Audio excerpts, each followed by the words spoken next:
Do you know you can take two pictures from basically being in the exact same spot? One can be brilliant and the other one can be competent at best. And that is because you have a photographer who has made a brilliant image by doing such a simple thing, choosing what the photograph is actually about. God, it feels so simplistic, doesn't it? Just decide what it is you want to photograph. But that's where a lot of people struggle, especially when you're getting started. I certainly did. I was like, hey, I've taken a picture of a cool thing. It must be a cool photograph. But it's not. Now, recently there was a chap in the TP tribe who asked for some feedback on his images. He said that a lot of the feedback that he had was focused, excuse the pun, around focus. That his images needed some focus to them. And it's got him a bit confused because often when we talk about focus in photography, we mean sharpness, actual focus. So to make this concept a little bit clearer, before we jump into having a look at some photographs and how it actually applies in the real world, I just want to think about sharpness, clarity, focus. Think about a stage. On a stage, you have the scenery, you have the lights, the follow spots, all that kind of stuff. All of that is technical sharpness. Right? When your picture's in focus, like sharp, all the scenery is there, all the lighting is there. Everything for the picture to happen is in place. But if we just let actors get on stage, just wander around aimlessly, doing their own thing, then it's just a bit of a mess because we lack an emotional focus, a creative point. We need to give them direction. So bear that in mind, that we're not talking about absolute razor sharpness, pixel peeping kind of stuff. It's more, right, we're having a focus. What are we actually doing here? Now, luckily, I had a call scheduled with this chap who'd been asking the questions and getting the focus feedback. And he'd taken some pretty interesting pictures of this place in China that's like the Venice of the East or something. And I thought, okay, well, that's a little bit tricky for me to illustrate the point because I don't have lots of pictures. And there's a number of photographs that we can take from all over the place there. But there was somewhere closer to home, Cambridge, right, which is down the road from me. And it's great because it ticks so many boxes where it's like, hey, there's some very world-renowned scenery, the backs of the colleges. There's also only a few places you can take the pictures from, which makes our job here a lot simpler. Now, look at this photograph here that I've sort of picked off the internet. You have in the middle there a bridge, some punts. It's kind of purdy. If you were a new photographer, you'd look at this guy. That's quite pretty cool. Look at that. Look at those strong leading lines. Look at that light that's coming in from behind there. It draws you down to this focal thing of the bridge. And so far, so good. But it doesn't, the photograph doesn't, it lacks this something. It lacks a point. Like, what is the purpose of this picture? Now, not from a hugely, like, is it going to change the world, narrative, story, whatever. But it's like, what are you trying to show the person who's looking at your photograph? Now, I can appreciate this. The first time that I went to Cambridge, you walk along and you go, oh, it's so nice, it's so pretty, look at the light. And you get overwhelmed by just the place that I'm in. It's like, it's Cambridge. It must be a good picture because it's a thing. But then you see a photograph like this. Same spot. This is, if you don't know Cambridge, which probably the majority of you watchers don't, there's a bridge that the photographer is standing on. It's a very little pedestrian bridge. Same spot. It is basically the same place. Now, okay, the light. Okay, the light's radically different. So we'll put the light to one side because this is not about recognizing light. This is recognizing about what the point of your photograph is. What is it that you want to convey? Now, in this photograph, already I start to feel a sense of serenity, which I didn't necessarily get from the other one. Now, why would that be? Firstly, in the previous image, The bridge was in the middle and everything's kind of like all over to the side. And there was a big open dead space with the water. Now, here we have this punt that's doing its thing. So it fills in that open space that you have with the river. Okay, so it's a nice little sort of focal point, but it also lends itself into the quietness, the stillness, the solitude. That little addition of one thing starts to elevate the photograph to have, certainly for me, a deeper resonance. Now, there's also compositional aspects to think about. In the previous image, the lines were all going down into the middle, and then you had ideas coming. But here, the photographer's chosen to have like a nice, gentle angle to the river. It just leads the eye in quite gently. You know, beautiful. Then you get to the bridge, and that bridge kind of leads you over here with the chalk, the chalk drawing thing to the college. That's beautiful. Nice sort of meandering. And everything in that photograph leaned into the suggestion of having that stillness, that quietness. You know, same place, same scene, same time of year, more or less.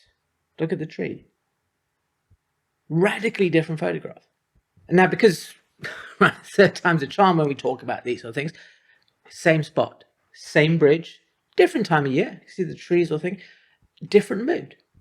Why is this now for me a little bit more energetic? Okay, let's think about it. Firstly, the river it's tighter into the image. Everything at the bottom half, there's like I said, you can see this sort of bottom third triangle. There's loads of punts all over the place. So it's a busier thing, it's energetic, there's things happening. The garden is vibrant. There's a lovely coloration with all the plants. And then just in the background, there's the college, just to anchor it, give it some space. Now, I quite like that. It works really nicely. And if we go back to the first person that we looked at, and I have to stress, these are not like slagging these pictures off and say, oh, it's rubbish or whatever, because it's a trap that it's easy to fall into. You see a scene and you go, that's evocative. It's a cool place. I would look at that light and go, wow, that light's pretty cool. I dig what it's doing on the willow tree here. Look at that. That's beautiful. But it just feels like the photographer doesn't have something that they want to say. This is what this picture is about. Look at this big open space of nothing. The river Cam there. It needs, as one of the people in the tribe pointed out, needs some ducks or something. In there, right? The picture is here. That's where it's all the other stuff doesn't do anything for the photograph. And the worst thing is, well, it's not the worst thing. This sounds a bit harsh. It's not the worst thing. Is that the eye's going up to this bridge, but then I can go two different directions. It doesn't really know what to do, and so for my perspective, I look at it, I just see this, boom, it's like a big thing that just stops my vision going in there. Even if you just cropped it a little bit differently, there's a stronger photograph. Maybe not so much. I don't know what sort of ratio crop that is, right? So here's something I found really helpful for me when I'm doing this, is to ask myself a question. Look at my photographs and think, like, what is this actually about? Now, I don't mean, it needs to be a deep philosophical discussion. Simply, what is this picture about? What am I interested in? What do I want to share with you? Look at this photograph here, taken from Frankfurt. I go, okay, what do you think this is about? For me, it's the color. It's that lovely yellow, orange, this blue, this gray, and then this sort of highlight that's running on this metal thing here. Now, I've chosen to include some of the bits and the bobs around the edges. I don't think it necessarily works, but it does illustrate another thing that you can ask when you look at it is, if I crop this picture in a different way, right, does it still work? Yeah, I think so. Certainly from my aesthetic, I think that works quite nicely. So that's a little bit of theory craft. Now we're going to work along together and have a look at some more places from the backs. This is a very epic view, King's College. Once again, if I were a beginner photographer, I would sit and go, hey, look how cool this is. I've got the main subject of the image. In the middle is King's College. It looks pretty cool. It's sort of on a third, nice little balance. Look how it's, these trees are sort of like framing it in a little bit. That all looks pretty cool. The light's kind of nice. Wow, that's a lot. But I, as a beginner photographer, would be relying on the subject to kind of go, hey, that's kind of cool. There's a whole bunch of empty space down here that's not really kind of doing anything. The sky I can understand because it's like it's sky.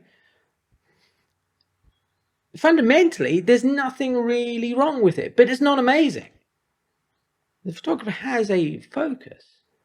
They have a point. So they've only gone so far. I think they're getting wrapped up in technical things. Now you take it one step further. Okay, once again, the light does play a difference. Always never underestimate, the power of the light. Well, look at this. Now we have the college.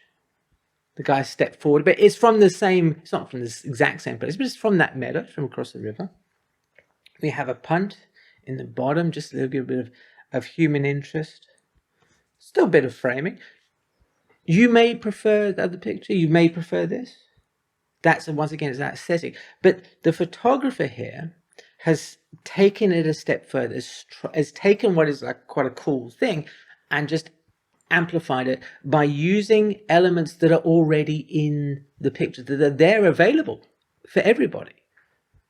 I haven't used fancy lenses or stuff like that. This is what's here. Then, that's beautiful. Once again, it's the light. Okay, so that sky and the evening light looks stunning.